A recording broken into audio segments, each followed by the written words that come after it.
मैं उनसे एक ही बात पूछता हूं, तुम पढ़ते कैसे हो?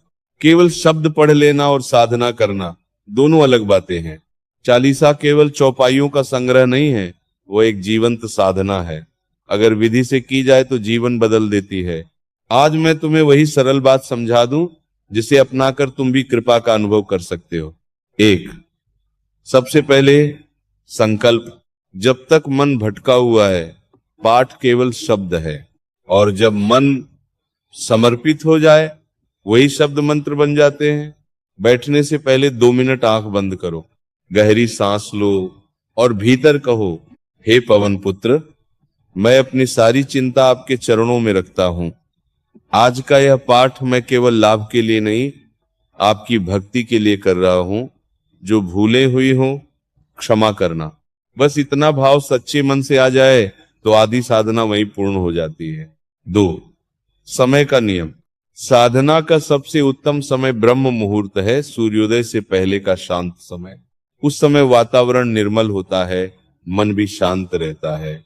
यदि वो संभव न हो तो सुबह सूर्योदय के बाद या सूर्यास्त के समय भी कर सकते हो।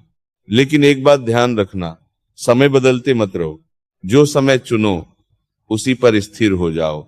मन भी फिर उसी घड़ी स्वतः भगवान को याद करने लगेगा। 3, शुद्धि, बाहर की भी भीतर की भी। स्नान कर सको तो उत्तम, न कर सको तो हाथ पैर मुख धोकर बैठो। पर सबसे जरूरी है मन की शुद्धि।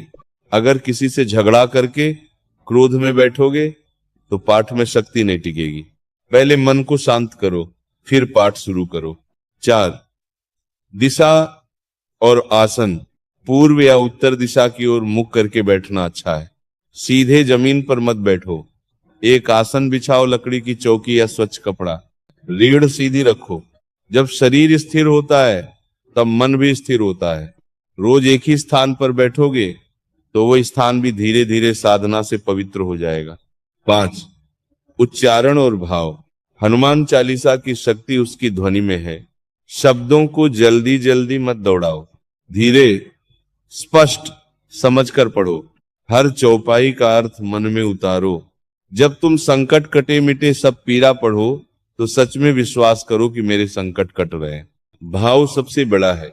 बिना भाव के पाठ सूखी ध्वनि है, भाव के साथ वही ध्वनि दिव्य बन जाती है।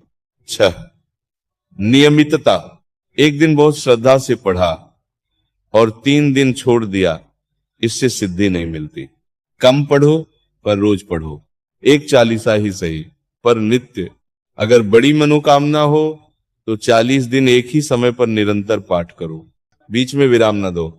7, नाम स्मरण।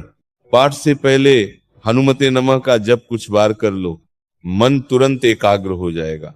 नाम में बहुत शक्ति है, कई बार तो केवल नाम स्मरण से ही मन हल्का हो जाता है। 8, पाठ के बाद आभार। पढ़कर तुरंत उठ मत जाओ, 2 क्षण बैठो और कहो, आज आपने मुझे अपने नाम का स्मरण कराया, इसके लिए धन्यवाद। कृतज्ञता से की गई साधना स्थायी फल देती है। एक बात और समझ लो, हनुमान जी कोई परीक्षा लेने नहीं बैठे कि कितनी बार पढ़ा। वे तो भाव देखते हैं। तुम उन्हें मित्र की तरह पुकारो, संरक्षक की तरह याद करो।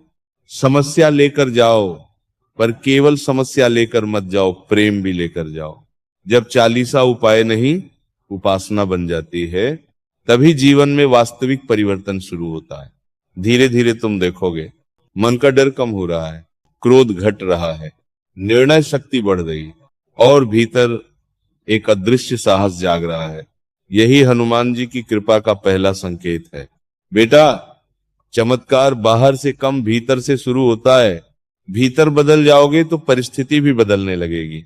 बस नियम, श्रद्धा और सरल हृदय रखो, बाकी सब वे स्वयं संभाल लेंगे।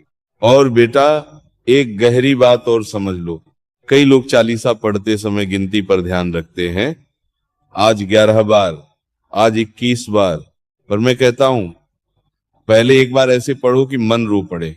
जब तक हृदय नहीं पिघलता तब तक शब्द केवल शब्द हैं। जिस दिन पढ़ते पढ़ते आंखें नम हो जाए उस दिन समझना कि तुम्हारा संबंध जुड़ रहा है। संकट क्यों आते हैं? तुम पूछते हो महाराज जी मैं पढ़ता भी हूं फिर भी समस्या क्यों आती है? सुनो, साधना का अर्थ यह नहीं कि जीवन में परीक्षा नहीं आएगी। साधना का अर्थ है परीक्षा में तुम टूटोगे नहीं। हनुमान जी की कृपा यह नहीं कि तूफान नहीं आएगा, उनकी कृपा यह है कि तुम तूफान में भी स्थिर रहोगे। चालीसा को जीना सीखो, केवल पाठ मत करो, जीवन में उतारो। जब बुद्धिहीन तनु जानी के पढ़ो तो सच में विनम्र बनो। जब बल बुद्धि विद्या देहु मोहि पढ़ो तो अपने कर्म भी शुद्ध करो। यदि व्यवहार नहीं बदला तो पाठ अधूरा है। हनुमान जी ब्रह्मचारी हैं, संयम सिखाते हैं। रामदूत हैं, सेवा सिखाते हैं। संकट मोचन है, साहस सिखाते हैं। जो उनके गुणों को अपनाता है वही उनकी कृपा का पात्र बनता है। क्रोध, ईर्ष्या और अहंकार छोड़ो। चालीसा पढ़कर भी अगर मन में द्वेष है तो साधना आगे नहीं बढ़ेगी। किसी से बदला लेने की भावना लेकर पाठ मत करो। हनुमान जी न्याय करते हैं, प्रतिशोध नहीं सिखाते। तुम बस सच्चे रहो। जो अन्याय है उसका फल समय देगा। एक गुप्त बात, कभी कभी अकेले में बैठकर केवल राम नाम जपो। हनुमान जी को राम नाम अत्यंत प्रिय है। जब तुम राम का नाम जपते हो, हनुमान जी स्वयं आकर्षित हो जाते हैं। चालीसा के साथ राम नाम जोड़ दोगे तो साधना और गहरी हो जाएगी। संकेत कैसे पहचाने? जब साधना फल देने लगती है तो कुछ परिवर्तन दिखते हैं। अचानक मन का डर कम हो जाता है,